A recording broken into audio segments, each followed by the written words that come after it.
So this is a really common situation. People say they go to their doctors and the doctors say that their T3, their T4, their TSH are all normal, and I'll get to that in a moment, but they have high antibodies. That's what the TPO and the thyroglobulin are. And what should they do?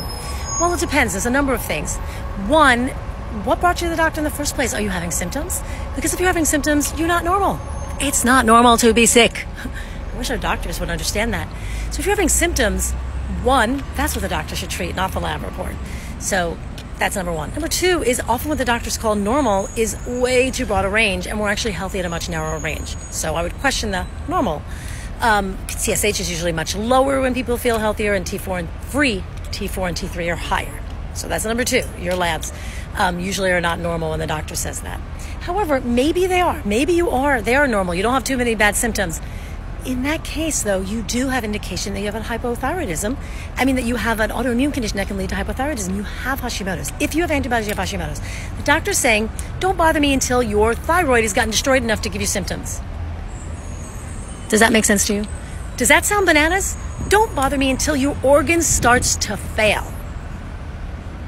Now, the best thing you can do at this point, assuming it actually is normal and not the false ranges, is change your diet, change your lifestyle, reduce the inflammation in the body so that you can reduce the autoimmune attack. Because when you have TPO and TG antibodies, it means your own immune system has recognized your thyroid as an enemy.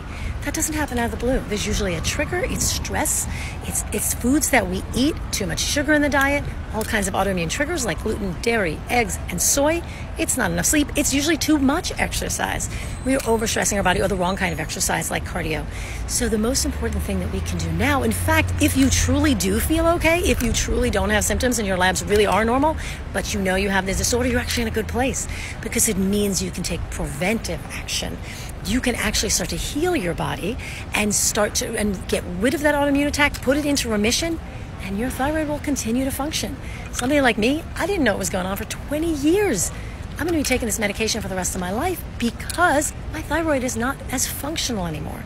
I couldn't stop the attack then, but maybe you can stop it now. So those are my suggestions, friends. One, trust your symptoms, not just the lab report. Two, make sure you have optimal thyroid lab ranges, not the reference ranges.